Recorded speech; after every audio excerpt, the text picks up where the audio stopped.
Bismillahirrahmanirrahim. Alhamdulillahi Rabbil Alamin. Wassalatu wassalamu ala Rasulillah wa ala alihi wa sahbihi ajma'in, amma ba.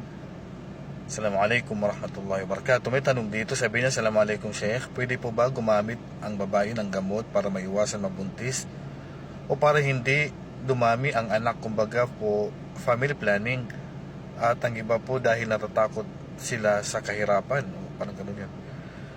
Waalaikumsalam warahmatullahi wabarakatuh. Ang family planning sa Islam ay nakadepende ito. Kung ang family planning ay ayaw nyong magkaanak ng marami, siyempre hindi ito sang-ayon. Hindi sang-ayon dito ang batas ng Islam. Kasi ang Propeta sallallahu alaihi wasallam, ang gusto niya sa mag-asawa ay magpadami ng anak hanggat maaari. Kasi gusto ng Propeta sallallahu alaihi wasallam, marami siyang umma, lalo na po sa kabilang buhay. Kasi pagyayabang tayo ng Propeta sallallahu alaihi wasallam. Ngayon, kung hindi naman yung lilimitahan yung anak, huwag natin gagayahin ng mga tao na nililimitahan ng anak dahil sa kahirapan, dahil hindi naman tayo ang nagbibiyaya sa mga bata. Ang Allah ang nagbibiyaya sa atin. Nahnu narzukukum wa iyyahum, sabi ng Allah subhanahu wa ta'ala. Kami ang nagbibigyan ng biyaya sa inyo at sa kanila. Kaya huwag tayong matakot sa kahirapan. Ang biyaya natin ay nasa anak din po. So ngayon, kung ang family planning ay hindi naman as in lilimitahan yung panganganak, kundi lilimitahan lang yung panahon dahil nga cesarean o may bagat na dahilan, kumbaga sabi ng doktor na hindi pwede masundan agad, kailangan may mga pagitan.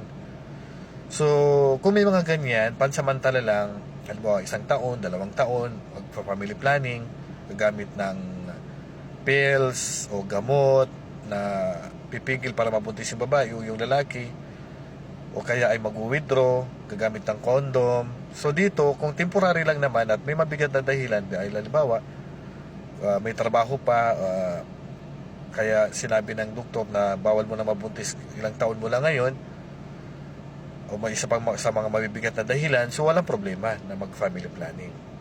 Pero yung magpapalaygit o yung puputulin na po yung lalaki may ano sa kanya, ano, vasectomy ba tawag doon? Haram yun. Hindi pwedeng magpalaygit ng babae, hindi pwedeng magputulin ng lalaki yung ano niya, na hindi na siya pwedeng makabuntis. Haram yun. Ang pinahintulutan lang sa Islam, yung mga temporary at may mga kapinsalaan na pwedeng mangyari sa babae kung mabubuntis agad-agad. Pero yung family planning na ayaw nyo na magkaanak, isa lang yung gusto nyong anak, yan ay salungat po sa buhay ng mag-asawa. Hindi po yan ang aral ng Islam. Yung lilimitahan nyo, dapat damihan po yung anak. Kasi ang anak natin ay ang pinakamalaki, isa sa malalaking biyaya ng Allah subhanahu wa ta'ala sa atin, lalo na pag mananampalataya yan, at kabilang sila sa mga gawain natin na hindi mapuputol ang kabutihan pagdating sa kabilang sa libingan, kapag sila ay naturuan ng magandang aral sa Islam at makakatulong din sila na mamamagitan sa atin sa kabilang buhay. So huwag natin limitahan natin pagyayabang pa ito sa atin ng Propeta Muhammad sallallahu alaihi wasallam. Kaya payo natin, kung wala namang mabigat na dahilan, bakit pa tayo mag-family planning? Damihan po natin ng anak hanggat pwede pa kayo magkaanak, kasi hindi sa lahat ng panahon magkakaanak pa yung babae at hindi sa lahat ng panahon ay may kakayahan pa yung lalaki na gumawa niyan sa pahintulot ng Allah. Allahu a'lam, sallallahu ala nabiyina Muhammadin wa ala alihi wa sahbihi ajma'in. Assalamualaikum warahmatullahi wabarakatuh.